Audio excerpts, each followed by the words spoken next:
Asan ka? Tulog. Ay, tulog ulit.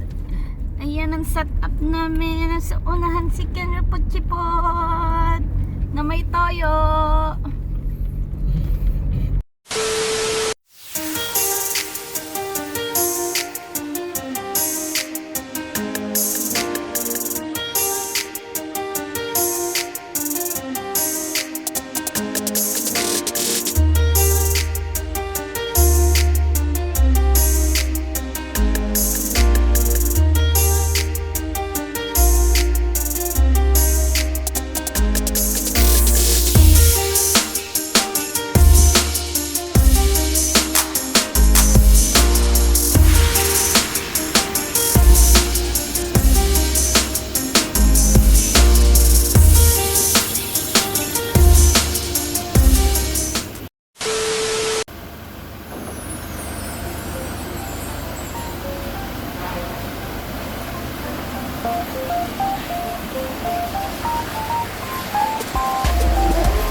Ayan na yung video okay area.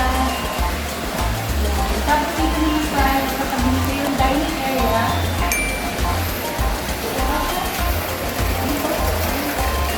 Dito naman ang kitchen area. Dito kami magluluto later. Kompleto na rin yan.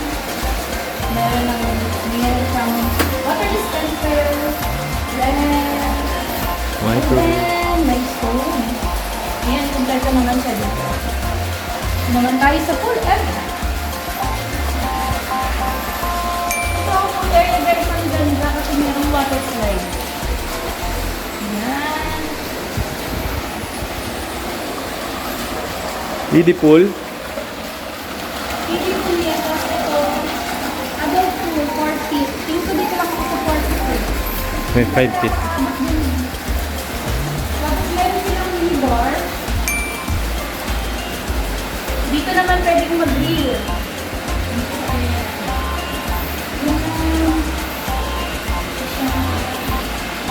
Tapos dito may katabi din siyang CR.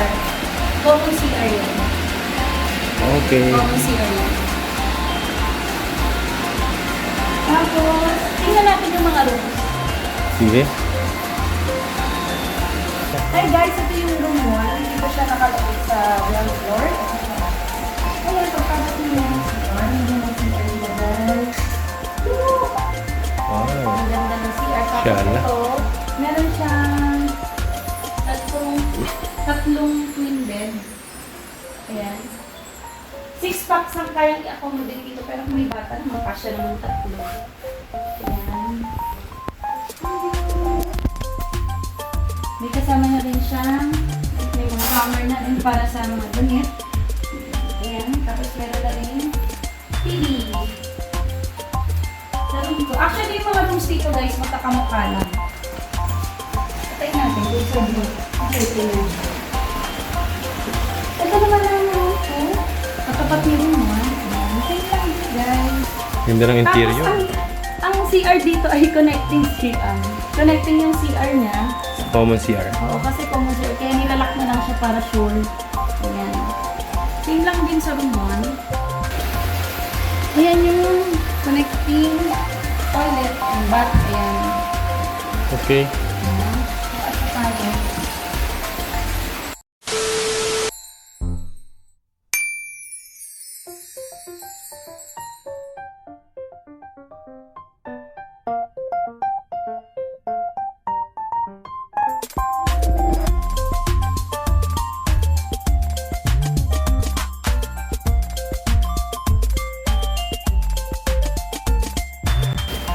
Ito naman, meron tayong room 3 and room 4. Same lang din yan sa room 1 and 2.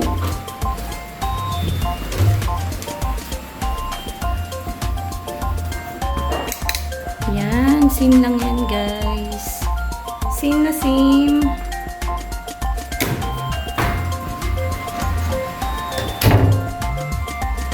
Bali dito guys, total of 7 rooms yan. Hindi na natin iisa-isahin kasi magkakamukha naman sila. Ang ganda dito. It's very safe to kasi Mataas ang ano niya, harang.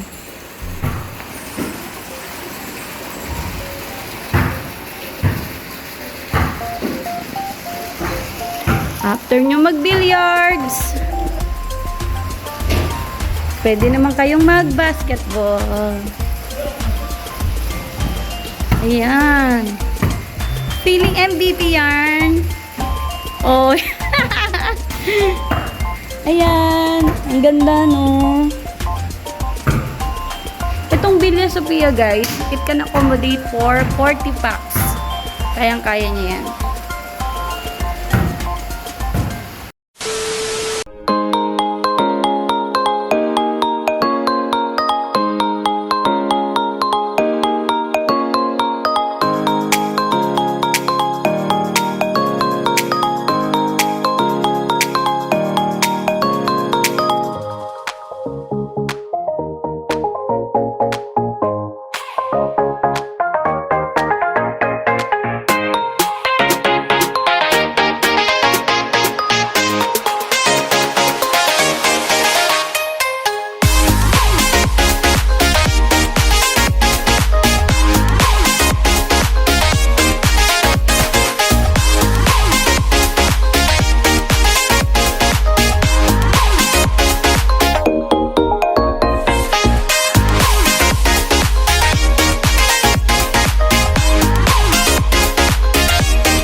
George, halika, dali kay Mami, bilis.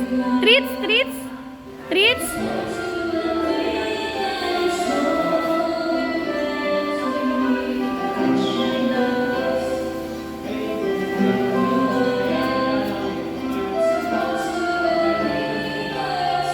George, come on.